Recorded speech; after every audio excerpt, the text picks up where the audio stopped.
رکوع کی آیات، سورہ فتح کی آیت نمبر 11 سے 17 تک دوسرے رکوع کی آیات 11 سے لے کر 17 تک کی آج کی محفل ہے۔ اعوذ باللہ السمیع العلیم من الشیطان الرجیم، بسم اللہ الرحمن الرحیم۔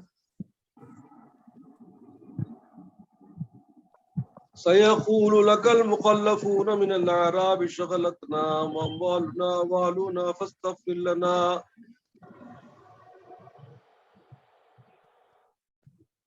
ان قریب وہ لوگ جو پیچھے رہ گئے، وہ اعراب لوگ آپ سے یوں کہیں گے کہ ہم کو ہمارے کاموں میں، اپنے مالوں میں اور اپنے گھر بار کے معاملات نے ہم کو روکے رکھا، فاستغفر لنا، اور ہمیں معاف کر دیجیے اپنی طرف سے، اور اللہ سے معافی مانگی ہمارے لیے۔ یقولون بألسنتهم ما ليس في قلوبهم، یہ لوگ کہتے زبانوں سے ہیں لیکن ہرگز ان کے دلوں میں یہ بات نہیں ہے۔ قل فمن يملك لكم من الله شيئا ان اراد بكم ضرا او اراد بكم نفعا، آپ فرما دیجئے پس اللہ ہی کی ملکیت میں اور اللہ ہی کی قدرت میں اور قابو میں ہر چیز ہے، اگر وہ ارادہ کرے کسی کو ضرر پہنچانے کا، تکلیف پہنچانے کا، یا کسی کو نفع پہنچانے کا، بلکان اللہ بما تعملون خبیرا، مگر اللہ اس سے باخبر ہے، جانتا ہے، معلوم ہے اس کو۔ بل ظننتم ان لن ينقلب الرسول والمؤمنون الى اهلهم ابدا وزين ذلك في قلوبكم وظننتم ظن السوء، بلکہ وہ اپنے گمان میں یہ سوچ رہے تھے کہ آپ اور مومنین ان کے گھروں کو ہم کبھی واپس نہیں آئیں گے، ہمیشہ واپس نہیں آئیں گے۔ وَزُيِّنَ ذَلِكَ فِي قُلُوبِكُمْ وَظَنَنتُمْ ظَنَّ السَّوْءِ، اور یہ ان کے جو گمان دلوں میں تھے اس کو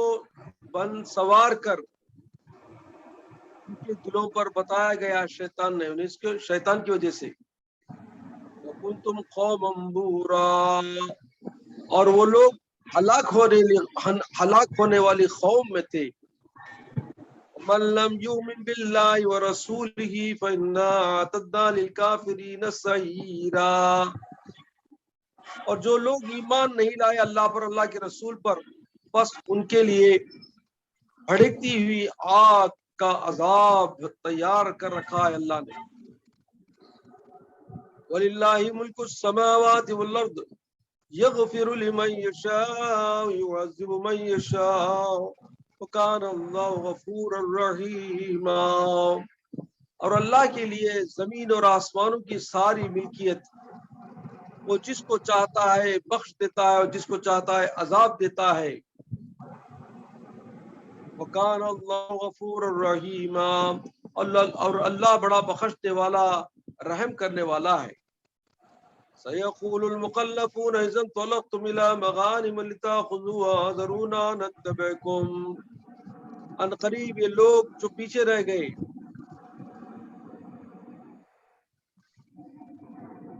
وہ جب آپ واپس آئیں گے تو وہ آپ کے پاس آ کر یہ کہیں گے کہ ہم پیچھے رہ گئے، اس کی کوئی وجہ ہے، اور وہ وعدہ کریں گے کہ اس کے پر وہ آپ کی اتباع کریں گے۔ یریدون ان یبدلوا کلام اللہ، وہ چاہتے ہیں کہ اللہ کے کلام کو، یعنی اللہ کی بات کو، جو ان کو فیصلہ ہو چکا تھا اللہ کی طرف سے کہ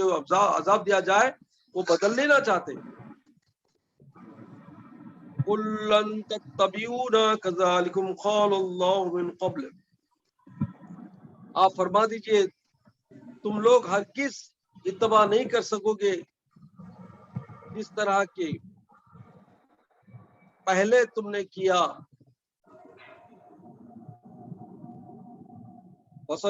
جیسے کہ اللہ نے تمہارے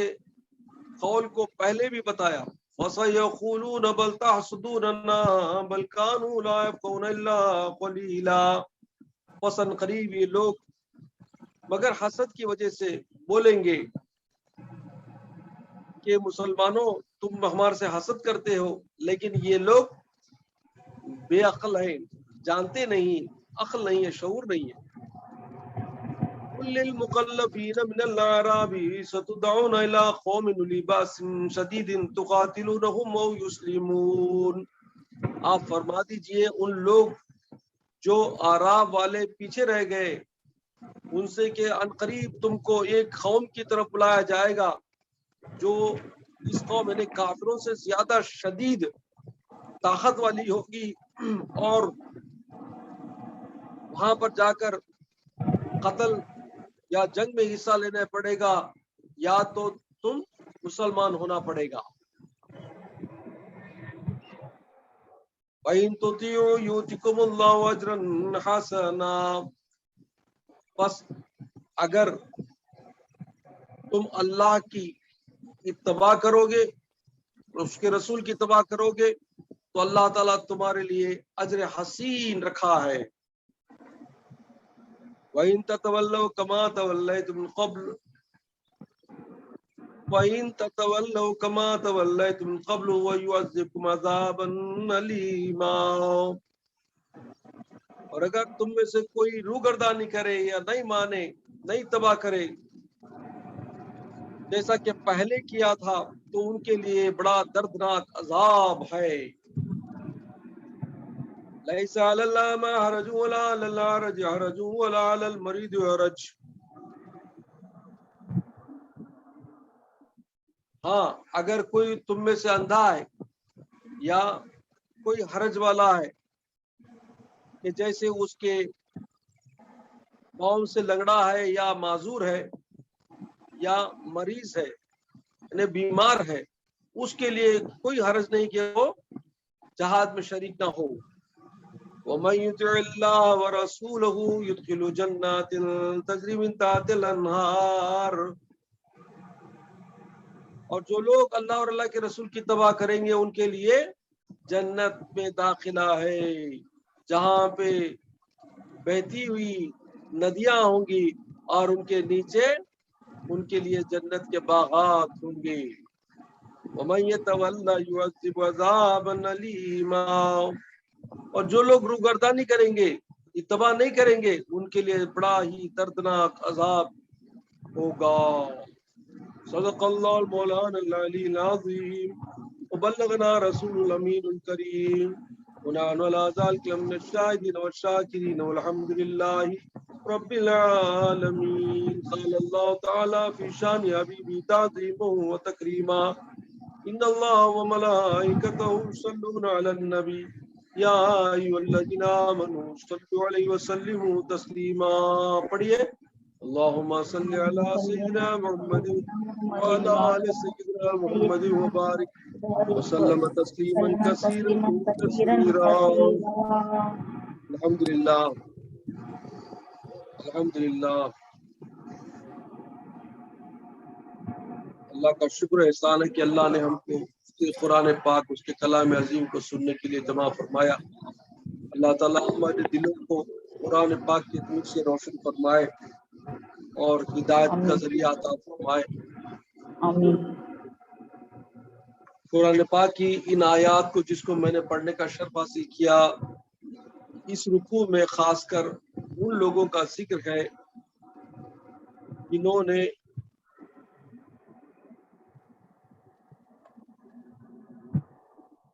حضور پاک صلی اللہ علیہ وسلم کا ساتھ چھوڑا اور جبکہ حضور پاک صلی اللہ علیہ وسلم مدینہ شریف میں جب خواب دیکھتے ہیں کہ آپ اور صحابہ کرام عمرہ کے لیے جا رہے ہیں، داخل ہو رہے ہیں مکے میں، اور عمرہ کرنے کے بعد اپنے سروں کو حلق کر رہے ہیں، تو جیسے آپ نے دیکھا تو جب صبح کو یہ خواب کی باتیں صحابہ کرام کے سامنے رکھی تو صحابہ کرام خوش ہوئے، کیونکہ وہ جانتے تھے کہ حضور پاک صلی اللہ علیہ وسلم کے خواب اللہ کی طرف سے حکم ہوتا ہے اور پیشین گوئی ہوتی ہے کہ آئندہ کا جو حال ہونے والا ہے اس کی خبر دی جاتی ہے۔ تو فوراً راضی ہو گئے اور حضور پاک صلی اللہ علیہ وسلم کے ساتھ قافلہ 1400 صحابہ کے ساتھ مکے کی طرف نکلا۔ راستے میں حدیبیہ مقام پر پڑاؤ پڑا، اور چونکہ وہاں سے کافروں کی ریسسٹنس ہوئی اور انہوں نے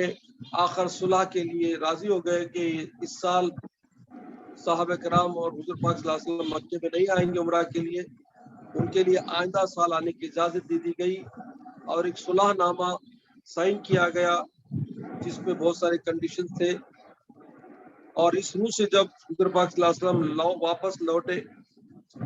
تو مدینے میں جو لوگ بیٹھ گئے تھے یا جو لوگ نہیں آئے، جیسے دیہات کے لوگ تھے، ان کا نام آراب بتایا گیا قرآن میں، ان کو آرابی کہتے ہیں، کہ جو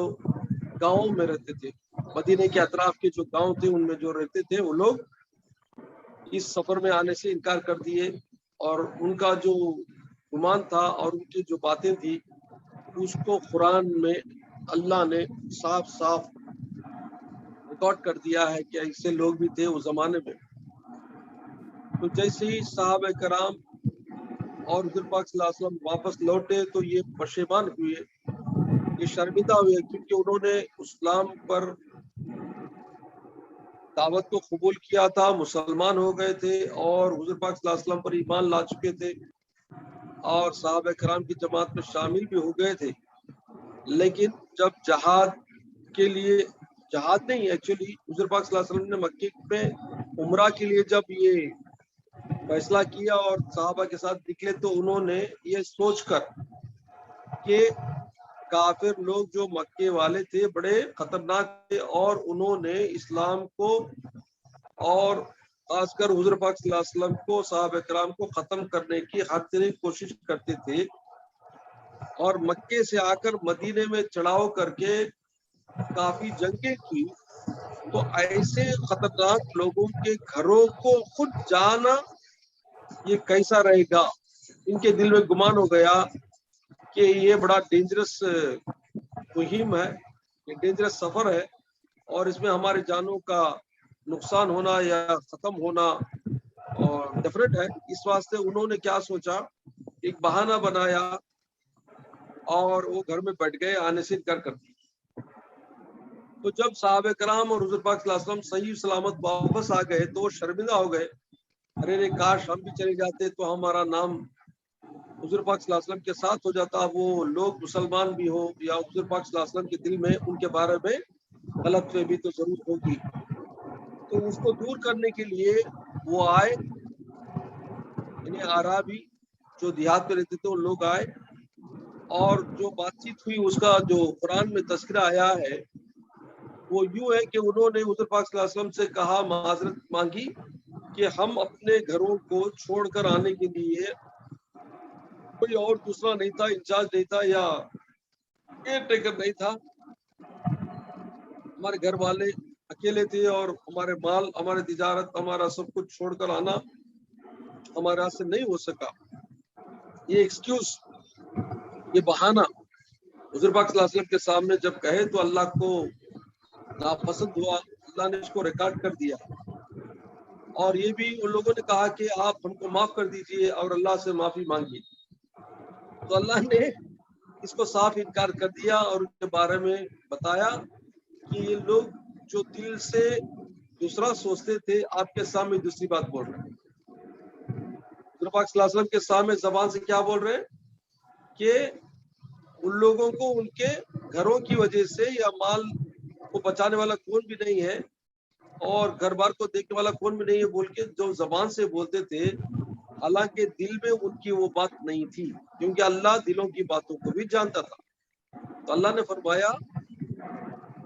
یقولون بِأَلْسِنَتِهِم مَا لَيْسَ فِي قُلُوبِهِم، وہ لوگ جو بات کرتے تھے زبان سے بولتے تھے، دل میں اس کا الگ تھا۔ نہیں، دل میں الگ گمان تھا، جیسے میں نے بتایا کہ وہ سمجھتے تھے کہ حضور پاک صلی اللہ علیہ وسلم اور صحابہ کرام غلطی کر رہے ہیں، وہاں جا کے کافر دشمنوں کے گھروں کو جا رہے ہیں، حالانکہ وہ یہاں آ کے ہم کو مارتے تھے اور ہماری جان کے دشمن تھے۔ تو یہ گمان تھا کہ وہ مر جائیں گے، مارے جائیں گے، وہ گمان چھپانے کے لیے زبان سے کچھ اور بولے۔ تو یہاں زبان اور دل کا جو مختلف بیان ہے، اس پر ہم کو نوٹ کرنا چاہیے ایک بات کہ اکثر دیکھا گیا کہ موسٹ آف دا پیپل، چاہے تمہارے رشتہ دار میں ہو، دوستوں میں ہو، اور کافی لوگوں سے مجھے سابقہ پڑا کہ زبان سے کچھ بولتے ہیں، دل میں کچھ اور ہوتا ہے۔ تو یہ بڑی ڈینجرس بات ہے، اور ایسے لوگوں سے ہوشیار رہنا ضروری ہے۔ اس واسطے جو لوگ اللہ والے ہیں، جو کافی ایکسپیرئنس رکھتے ہیں اس بات میں، وہ دل کی بات کو تاڑ لیتے ہیں۔ اس واسطے حضور پاک صلی اللہ علیہ وسلم کی حدیث میں گزشتہ محفل میں بھی سنایا،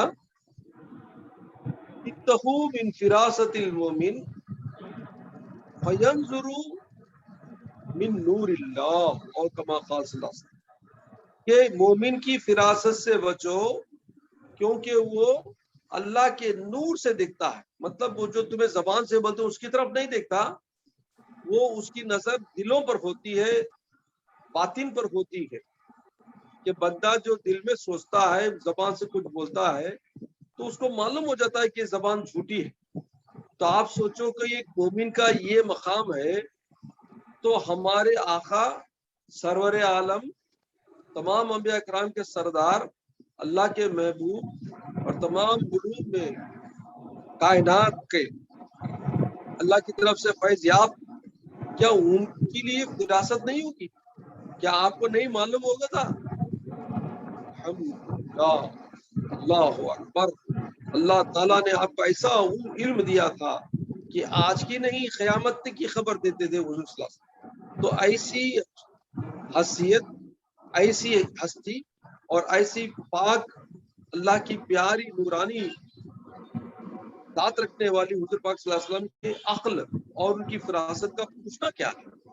آپ بھی جانتے تھے، تو یہ لوگ جھوٹ بولتے تھے زبان سے۔ تو اللہ نے فرمایا کہ ان سے بولو کہ ارے دیوانو، تم نے اپنے موت کے ڈر سے اللہ اور اللہ کے رسول کی اتباع کرنے سے انکار کر دیے، کیا تم سمجھتے تھے کہ گھر میں بیٹھ کر تمہیں موت نہیں آئے گی؟ موت ایک ایسی چیز ہے جو بندے کو ڈھونڈتی رہتی ہے ہمیشہ، تم کہاں بھی چلے جاؤ، موت اٹل ہے، حق ہے، جہاں آنی ہے، جب آنی ہے، آ کے ہی رہے گی۔ ایک دو انٹرسٹنگ واقعے ہیں، شاید میں کبھی سنایا ہوگا، پھر بھی سن لو۔ حضرت سلیمان علیہ السلام کے زمانے میں ملک الموت اسرائیل علیہ السلام انسان کی شکل میں آیا کرتے تھے۔ ایک دفعہ آپ سلیمان علیہ السلام سے ملاقات کے لیے دربار میں آئے، اور آپ کے دربار میں جو درباری ہوتے تھے اس میں انسان، جنات اور سب کچھ ہوتے تھے نا، تو اس میں سے آپ کا ایک حواری، مطلب اس کا آپ کا جو صحابی تھا، دور بیٹھا تھا۔ تو حضرت اسرائیل علیہ السلام حضرت سلیمان علیہ السلام بات کرتے کرتے بار بار اس کی طرف دیکھتے تھے، ایسا پلٹ کے اس کی طرف دیکھتے رہنے میں اسے دل میں گمان آ گیا، ارے رے، یہ آدمی تو موت کا فرشتہ ہے، یہ بار بار مجھے کہیں کو دیکھتا ہے، کیا میری موت کی آنے والی ہے کیا؟ وہ تو ڈر گیا۔ اور جب حضرت اسرائیل علیہ السلام وہاں سے دربار سے چلے گئے، تو حضرت سلیمان علیہ السلام کے ہاتھ پیر پکڑ لیا، بولا حضرت یہ جو آدمی آیا تھا، یہ آدمی موت کا فرشتہ نہ ہو، بولے یہ آدمی آپ سے بات کرتے کرتے میری طرف بار بار میرے چہرے کو دیکھ لے کو تھا نا، مجھے ڈر لگتا ہے کہ موت میرے کو آنے والی ہے، یہ آدمی میری موت کے واسطے دیکھتا ہے۔ حضرت سلیمان علیہ السلام، تو اس میں ڈرنے کی کیا بات ہے؟ جہاں مرنا ہے وہاں مرنا ہی پڑنا ہے، کوئی بچا نہیں سکتا بیٹا۔ بولے نہیں حضرت، ایک کام کرو، پہ مجھے کہاں سے چھپا ڈالو۔ ارے کہاں نہیں چھپے گا تو؟ اللہ تعالیٰ کی موت کہاں بھی دھڑ لگا جائیں گی۔ نہیں حضرت، مجھے ڈر لگتا، تم ایک کام کرو، مجھے دور کہاں سے بھی وہ ہندوستان کے قلعے میں کہاں سے بھی اٹھا کو پھینک ڈالو نہ، تمہارا تو قبضے میں ہوا ہے نا۔ حضرت کتنا سمجھاتی، سمجھتا نہیں۔ خیر آخر اس کے دل جوئی کے لیے کیا کرے حضرت، حکم کرے ہوا کو، کیونکہ ہوا پر آپ کی حکومت تھی، جیسی ہوا کو حکومت تھی تو آپ ہوا کیا کری، وہ آدمی کو لے کو سیدھا لے کو چلے گئی، اور دور کہیں اس زمانے میں ہندوستان تھا، ہندوستان کا قلعہ کون سا پرانا قلعہ تھا شاید، اس کے اندر جا کر ڈال ڈالی، انہیں گھر وہ قلعے میں اترا اور چین کی سانس لیا، بولا پروردگار تیرا شکر ہے، حضرت صلی اللہ علیہ وسلم بہت بہت شکریہ آپ کا، اتنا مجھے لکا کو کان کی کونے میں رکھ ڈالے، اب یہ موت کا فرشتہ ڈھونڈ نہیں سکتا مجھے، مائیں کان کی اٹا کا میں پورے قلعے کے اندر بند ہوں، اب میں سیف ہوں سمجھ گا، اتنی دیر رہتا قلعے کے اندر، تھوڑا باہر نکلیں گے بلکہ دروازہ کھولیا، دروازہ کھولنے کے ساتھ کیا دیکھتا کہ سامنے اسرائیل اسلام وہ آدمی کھڑے، اللہ اکبر، حضرت کیا کرے فوراً اس کی موت، اس کی جو روح تھی نکال لی، وہ مر گیا، یہ قصہ ختم ہو گیا۔ کافی عرصے کے بعد حضرت سلیمان علیہ السلام کے زمانے میں پھر بھی ایک بار کیا کرے، حضرت اسرائیل السلام ملنے آئے، کسے؟ سلیمان علیہ السلام سے۔ سلیمان علیہ السلام پوچھے، ارے بھائی سنو، تمہیں گزشتہ بار جب آئے تو میرے ایک آدمی کو تمہیں گور لے کو تھے کہتے نا، ہاؤ ہاؤ، ڈر کو بعد میں آپ کو میرے پاس بڑا یہ کرا، مجھے جا کو چھپا دو، بولے چھپا دے لیا، میں جا کو سے ہندوستان کے قلعے میں جا کر رکھتا لیا، کیا ہوا اس کا حال پوچھے، تو حضرت اسرائیل السلام مسکرائے بولے، حضرت میں وہ دیکھ لے بتا، یہ آدمی جو آپ کے دربار میں بیٹھا ہے، تھوڑی دیر کے بعد میں اس کی روح کو قبض کرنا ہے، مجھے موت کی چٹھی ملی، یعنی اللہ تعالیٰ موت کے فرشتے کو ایک فرمان دے ڈالتے، ایک آرڈر دے ڈالتے، جاب آرڈر مجھے سا جاب آرڈر مل گیا مجھے، یہ آدمی کی روح مجھے ہندوستان کے قلعے میں جا کے لینا ہے، میں دیکھ لے کو تھا آپ کا دربار سیریا میں ہے، شام میں ہے، ہندوستان یہاں سے کئی ہزاروں مائل دور ہے، کیسا اللہ کا یہ فرمان رانگ ہو سکتا، اللہ کا آرڈر جاب آرڈر کبھی رانگ نہیں ہو سکتا، حق ہے اس کا، لیکن اللہ بولا مجھے ہندوستان کے کہاں کے قلعے میں، یہ آدمی دیکھے تو یہاں یار حضرت سلیمان السلام کے دربار میں شام میں بیٹھا ہے، سیریا میں بیٹھا ہے، کیسا رہیں گا، بلکہ میں وہ سوچتا اس کی صورت کو دیکھ لے کو تھا نا، بولے اور کیا کروں، اللہ کا آرڈر تھا، جاب آرڈر تھا، میں فوراً وہ جگہ پہنچا تو کیا ہے تمہارا آدمی پہلے سے موجود ہے پہلے سے موجود ہے، اور میرا کام آسان ہو گیا، اللہ اکبر۔ تو اس سے پتا چلتا کہ موت سے کوئی بچ نہیں سکتا، بھاگ نہیں سکتا، جس جگہ آنی ہے، جو وقت آنا ہے، اس سے نہ ایک سیکنڈ بڑھ سکتا ہے، نہ ایک سیکنڈ کم ہو سکتا ہے، تو اس وجہ سے موت سے فرسٹ آف آل ڈرنا نہیں، سب بھی ڈرتے سوچو، بسم اللہ الرحمن۔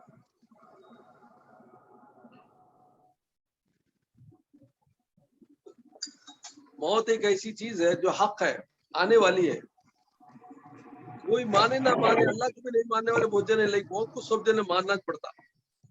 سمجھے نہیں، موت کے بغیر زندگی نہیں، اور فرماتے ہیں کہ جس طرح سے انسان اپنے رزق کو ڈھونڈتا ہے تو رزق اس کو ڈھونڈتی ہے، اس کو رزق کو لینے والے کو رزق ڈھونڈتا ہے، اور موت بھی اس کی طرف ڈھونڈنے کو جاتی رہتی ہے، کہاں گئے تو پیچھے پیچھے فالو کر لے کو جاتی رہتی، جیسے ہمارا میزائل جو ہمیں بناتے ہیں، ایک ٹارگیٹ کو فکس کر لیے تو کہتے ہیں انہیں کہاں گیا تو اس کے پیچھے پیچھے پیچھے جا کو ہمارے تک چھوڑتا نہیں، ایسا ایک ڈسٹرکٹیو میزائل ہے جو اللہ کی طرف سے ہمارے طرف لگا ہوا ہے، سمجھے نہیں، کتنے سالہ چھوڑتا کہ چھوڑ لے کو جاتا، چھوڑ لے کو جاتا، چھوڑ لے کو جاتا، ایک وقت ایسا آتا وہ میزائل لگ کو چکتا، تو اس کے واسطے موت کے لیے تیاری کرو، بولے حضور صلی اللہ علیہ وسلم، روزانہ دن میں 100 مرتبہ کیا ایک دو بار تو موت کو یاد کرنا چاہیے، تب بندے کے دل سے خواہشاں سب کٹ جاتے، دنیا کی آس مٹ جاتی، اور دنیا سے لگاؤ کم ہو جاتا، اللہ کی طرف دھیان پڑتا، آخرت کی طرف دھیان پڑتا، تو ایسے موت کو یاد کرو بولتے، سمجھے نہیں۔ اور ایک انٹرسٹنگ قصہ ہے جو بچپن میں سنتے تھے ہمارے والد کی زبانی، وہ یہ کہ ایک افلاطون بول کو ایک بڑا عقل والا تھا کہ وہ زمانے میں، اسے بھی معلوم موت آئیں گی. اب موت کے فرشتے کو کیسا ٹھکانا، موت کے فرشتے کو کیسا ٹھکانا، بولو کیا کیا، اپنے جیسا پتلے بنایا کرتے، اپنے جیسا، بالکل اپنے ہی جیسا پتلے بنا کو جب بھی رات کو سوتا تو 100 پتلوں کے بیچ میں کانچ کونے میں سو جاتا کرتا، ان کے درمیان میں سوتا کرتا. کہ تو موت کا فرشتہ آیا تو ڈھونڈنے کو پہچانا نہیں کرتے، کون کو معلوم نہیں ہونا، انہوں ڈھونڈتا چل جانا کرتے. انہیں سوچا سو افلاطون بہت بڑا فلاسفر بھی، بہت بڑا عقل والا. آخر خدا کی شان دیکھو، اللہ تعالیٰ بھی اپنے فرشتوں کو حکمت دے کو بھیجتے نہیں کیا با، عقل بھی دیتے حکمت بھی دیتے. تو وہ حضرت آئے، عیسیٰ علیہ السلام آئے، اس کا وقت ہو گیا تھا. اب دیکھیں تو کیا ہے، سب بھی ویسے لگتے ہیں افلاطون جیسے تھی. ذرا خود کھڑ گئے، یا اللہ یہ کیسی مصیبت میں ڈالا نا مجھے. دیکھیں تو کیا یہ کہ افلاطون کے بجائے کتنے کی افلاطون پڑے نا، میں کون سے افلاطون کو جان لیو نا کو بول. تھوڑی دیر غور کرے، سوچے، ایک زبان سے ایک بات بولے، واقعی افلاطون بہت اچھا کام کرا، تو اتنے اچھے طریقے سے تو بنایا ہے، بالکل مجھے بہت مشکل ہوتی ہے پہچاننے، لیکن یہ ایک چیز تو چھوڑا باغ. بولا کیا بولے، یہ ایک چیز فقط چھوڑ دیا تو،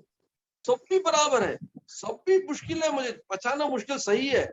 لیکن یہ ایک چیز تو چھوڑ دیا با. بولے یہ دیوانہ دل ہے، ایک دیوانہ چپ کے رہنا نہیں. ان کو پوچھا کون سی چیز وہ پوچھا لیا اسے، تب کا تب دم لے لیے. تو کیا کہہ رہا، کون سی چیز کو اٹھ کو بڑے شاہ سے پوچھا لیا، فوراً اس کے دم لے لیے. تو یہ حکمت ہوتی ہے فرشتوں کو بھی. تو بتانے کا مقصد یہ ہے کہ تم لاکھ کوشش کرو چھپانے کی، لاکھ کوشش کرو بھاگنے کی موت سے،